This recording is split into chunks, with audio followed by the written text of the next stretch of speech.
to Bad Movie Beatdown. Today I review one of the most infamous cinematic flops in history, Hudson Hawk. Hey, fuckhead!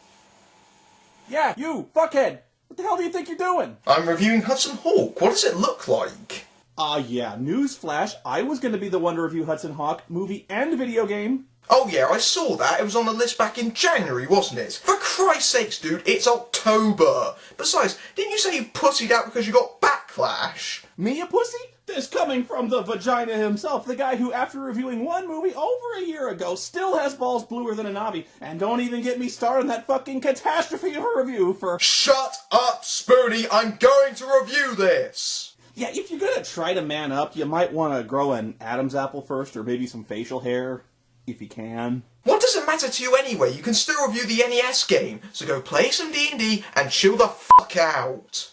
Okay, that's it.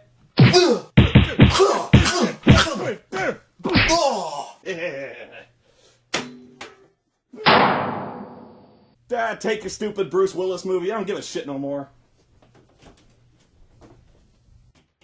Oh, crap. Oh. Let's get to reviewing Hudson Hawk. Hudson Hawk is a byword for big-budget flops in the same breath as films like Battlefield Earth and Ishtar. The film found its origins in the early 80s, where Bruce Willis and songwriter Robert Kraft both came up with the story of a cat burglar that Willis would play. Willis always wanted to adapt the idea to a film. During the 80s, Willis rose to stardom thanks to the successful comedy series Moonlighting, and became a surprise action star thanks to the success of Die Hard. By the 90s, he was a big draw, having cemented his status with Die Hard 2. This gave Willis the pull to get Hudson Hawk made, with funding from Die Hard producer Joel Silver. However, Bruce's dream project turned into a nightmare. There were reports of conflicts on the set, constant rewrites during production, egos running rampant, disastrous dailies, all of which are covered in hilarious detail in Richard E. Grant's book With Nails. What makes the film interesting is that, thanks to the internet, it has recently developed a cult following. Hudson Hawk is one of those films you love because it's so bad it's good, or you despise because it's an egotistical mess. There's no middle ground. So what could possibly divide people so much about one film? Oh, I'm sorry, I've put on the wrong film. Clearly this is a sword and sorcery movie. Wait, no, this is actually the opening to the film. We're told in a flashback how, in 1481, Leonardo da Vinci was requested to build a mammoth bronze statue of a horse, but due to war breaking out, bronze became scarce. So da Vinci, being the Jesus of inventors, made a machine that would convert lead into bronze. However, by accident, his machine actually created gold, not bronze. Da Vinci views this as a disaster for reasons never really explained, and breaks the crystal into 3 pieces.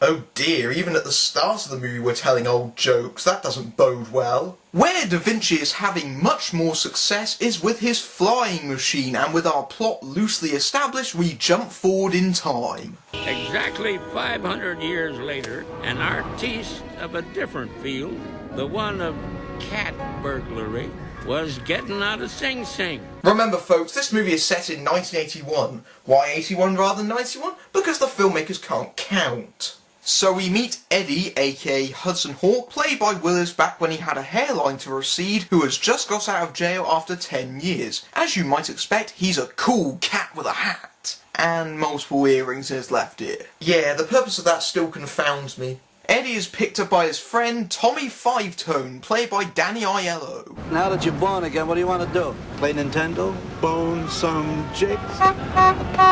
What's Nintendo? That's actually a good question, Eddie, since the NES didn't come out till 1985. Oops. And don't worry, because Nintendo jokes are a recurring trend in this movie. And speaking of running gags, a subplot across the movie is Eddie's quest for a cappuccino. In the age of a Starbucks on every shop corner, this gag becomes more than a little ironic in retrospect. While we're on the subject of dated gags, Tommy takes Eddie to his bar, which has become a home for yuppies.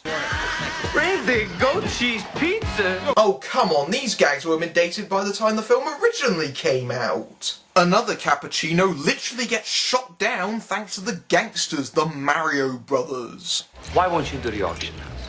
There's a safe on the 7th floor, you take their thingy, and you put it in this thing. Directions even your brother could understand. Get it? Because it's Frank Stallone's Sly's brother? Yeah, this movie is an extended in joke. The Mario brothers promise to make Eddie pay dearly if he doesn't steal Da Vinci's horse from the auction house. Ultimately, they decide to do the job and sneak into the auction house. 673 Wongs in a phone book. A hell of a lot of Wong numbers. And this sets the tone for the cringeworthy gags in this movie. Tommy sabotages the video surveillance so the guards were oblivious to their heist, and so they get to stealing, with Eddie and Tommy timing their heist to the song Swingin' on a Star. I do have to say that this scene is easily the standout of the movie. It correctly hits the confident but jokey tone the filmmakers were intending, because the chemistry between Willis and Aiello is very, very strong. Oh, and the song's pretty damn catchy too. Unfortunately, the rest of the film fails to capture the tone of this sequence completely. Unfortunately for the pair, the guards realise that someone has tampered with the security footage and Eddie and Tommy have to race out of the building, getting cornered on the roof.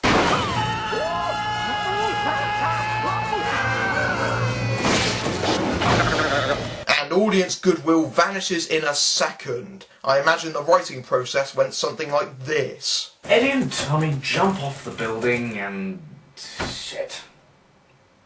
How do I end this scene? They land in the next scene. Sorry, I'm a genius.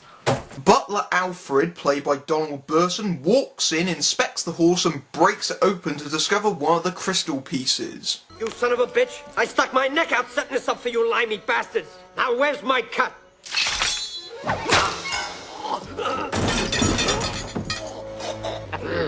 So much for his cut. Yeah, the graphic throat slitting, not funny at all. The following morning, Tommy tells Eddie that the horse they stole might not have been the horse after all, since the paper reports they will be auctioned off today. A perplexed Eddie goes to the auction house to investigate. Eddie sits next to Anna, played by Andie McDowell, the inevitable love interest. Eddie also spots 4 suspicious chocolate bar related people. Lot number 17. Thought to be lost in the war. And again last night. Hey, I know that guy. That's Fred from UK soap Coronation Street. I've told Violet she'd take things easy all morning. What's over here? Oh, it's women's things. Yeah, I'll go and get the chicken and mushroom. Fred is followed by the second most annoying person in the movie. 100 million clams! Followed swiftly by the first most annoying person in the movie. 100,000,001, Waldo! This couple from hell are the Mayflowers, Darwin and Manova, played by Richard E. Grant and Sandra Barnard, whose grotesque performances may have set acting back 2 decades. Then, because randomness equals funny to the filmmakers, Fred explodes. In the chaos, Eddie pushes Anna out of the way of a falling pillar. Why was that guard chasing you? Because danger, Doc, is my middle name. Yikes! Even the TriStar horse has turned on Bruce. Must have heard about the production troubles. Eddie wakes up in an ambulance. Am I missing a scene here? This doesn't feel like it logically follows the previous scene. Subtlety is not one of our strong points! No kidding. Eddie is kicked out of the ambulance. This scene exemplifies one of the major problems with the movie. The actors are mugging furiously. The actors are desperately trying to act funny rather than be funny. This makes the gags feel very forced and annoying. How would you like it if I did all my reviews like this? The Mario brothers crash and explode as Eddie literally slides to the next plot point, the candy bar people from the auction house, CIA agents who are all named after their bars. David Caruso is the mute Kit Kat, Buckwheat from Die Hard 2 is Snickers, the woman is Almond Joy, and Mulletin Doofus here is obviously called Butterfinger. You like the company's new look?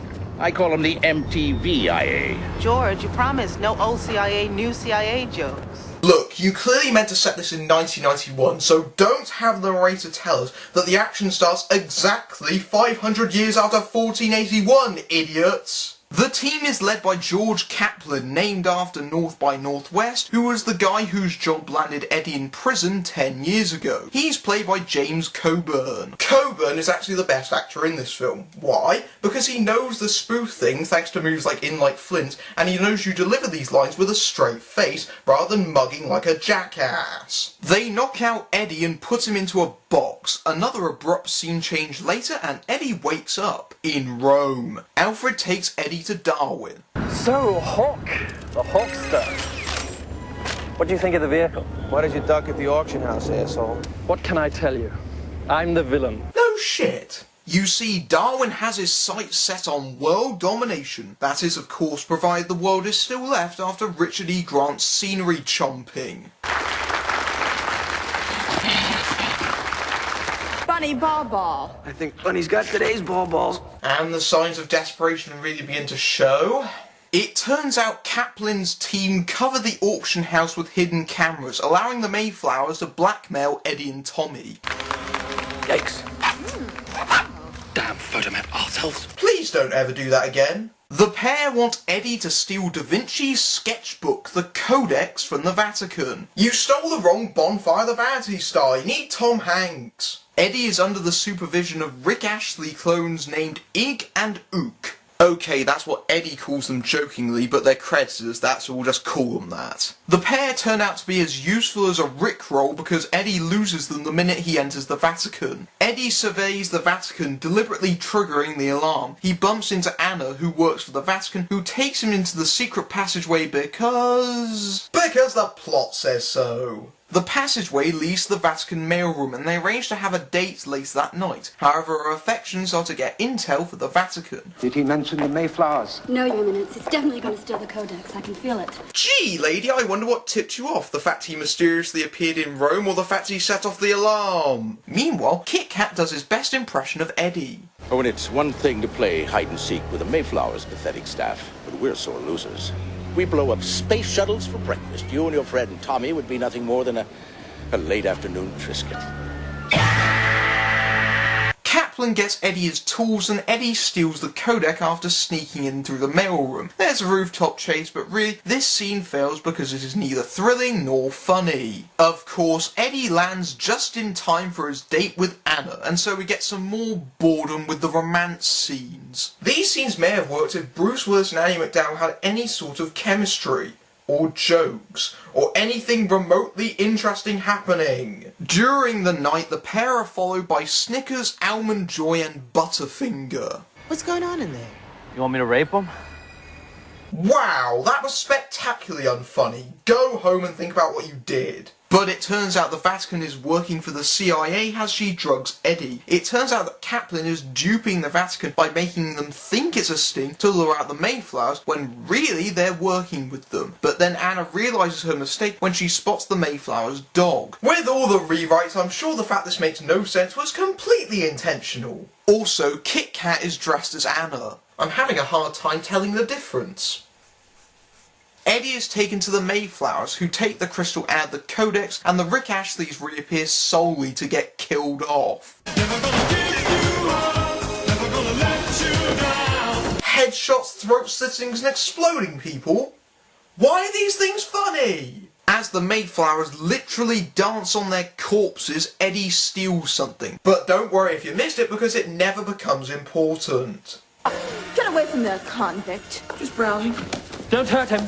We need him for the final job. Even if he does this?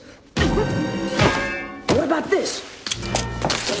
Surely, must offend. Violence is always funny when you add cartoon sound effects. Things are really heating up at the Castle Vinci tonight. Oh, Mamma Mia Pizzeria. You put your left foot in, you put your left foot out. Come to think of it, there is a part of your body that you won't be needing for your next job.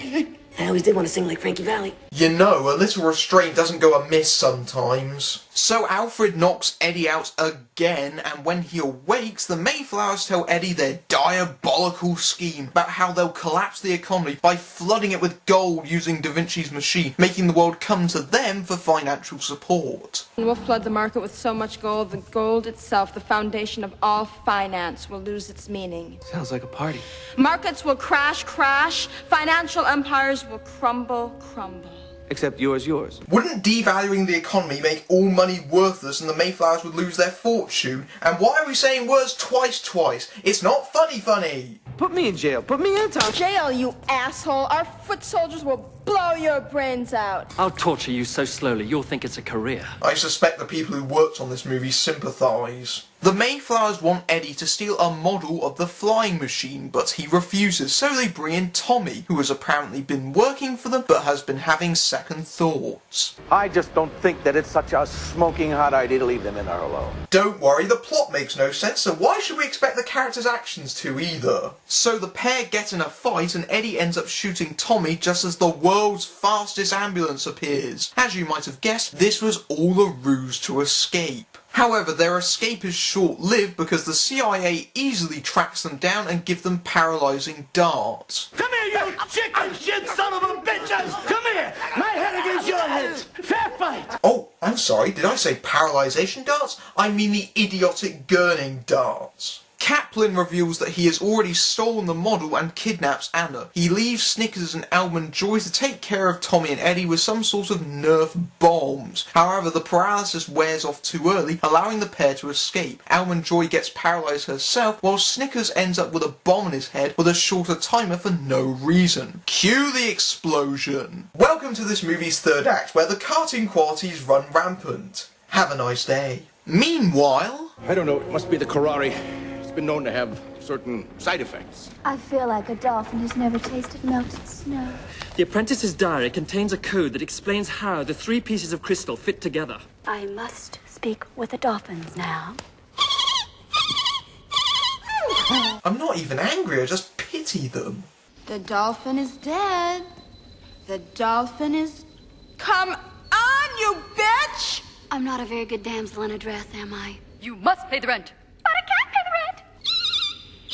You really suck at this comedy thing, don't you, Andie MacDowell? Eddie and Tommy make their way to Da Vinci's castle where the bad guy's hideout is. Kaplan goes to take care of them, leaving Kit Kat to guard Anna, when the Mayflowers turn on the CIA because the script has run out of things for them to do. A dying Kit Kat helps Anna escape, taking the pieces with her. Eddie fights Kaplan and ends up sending him flying over the roof onto the Mayflowers' car. Tommy gets captured and a struggle ensues in the car. Darwin and Alfred escape, leaving the car with a bomb on the back to blow up Tommy and Kaplan. Eddie swings down to fight, but he gets knocked out. Does Bruce Willis actually do anything in this movie besides get knocked out? Surely this means it's up to Anna to save the day, right? Wrong! Despite the fact that she is free and has all the crystal pieces, the next scene has the Mayflowers leading her in captured with Eddie. Wouldn't it have been nice to actually see that? A little thing called cohesion? Ever heard of it? In fact, don't expect Anna to do anything useful at any point during the movie because she's even outdone by a dog. This is the Bruce Willis show, plain and simple. So now the Mayflowers have all the pieces from that non-existent capture of Anna, but are having trouble putting it together. Because the couple are idiots, they let Eddie put it together, who, of course, leaves one bit out. Darwin responds by humping the air and making a speech hammier than a delicatessen. Of course, the machine blows up, covering Minerva in gold and electrocuting Darwin. The last bad guy left is Alfred, doing remarkably well after being shot in the neck earlier. Eddie defeats Alfred by making him fall on his own sword.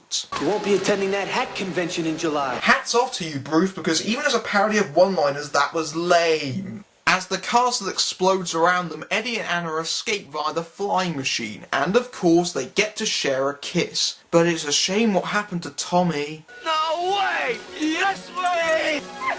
Did I miss anything? You're supposed to be all cracked up at the bottom of the hill! Airbags, can you fucking believe it? You're supposed to be blown up into fiery chunks of flesh. Sprinkler system set up in the back, can you fucking believe it? My actor demanded a rewrite so that I live at the end. Can you fucking believe it? Finally getting his cappuccino, Eddie's mugging visage is frozen before the credits roll. The problem with Hudson Hawk is that it's a mess. It throws everything at the wall and sees what sticks, which I suppose is part of the charm for its fans, but it tries too hard. Not helping is that it never finds the right tone, and the actors shamelessly mug their performances so hard it kills the humour. What I suspect they were going for was a Naked Gun style spoof of heist films, but the Naked Gun had a better hit rate with its gags and was played straight, making it funnier. The only real positive is that Willis and Aiello have a really good chemistry, but they spend much of the movie apart. I like Bruce Willis, but it's like being trapped inside one of his one-liners for 100 minutes. Come out to the coast, we'll get together, have a few laughs. I'm Matthew Buck, swinging on a star, and if you like this movie, don't tell Richard E. Grant. I then remember Richard E. Grant coming on the Radio 5 show that I was doing at the time, and I remember saying to him in what I thought was a friendly way, hey Richard, you were in Hudson Hawk and that movie bombed, but I really loved it. To which Richard E. Grant said, it was a pile of steaming hot donkey droppings and you are an idiot. 10 years in the slammer, it is done its time. On the street, ain't it sweet to pull the perfect crime? Everybody knows when the cold wind blows, the Hudson Hawk.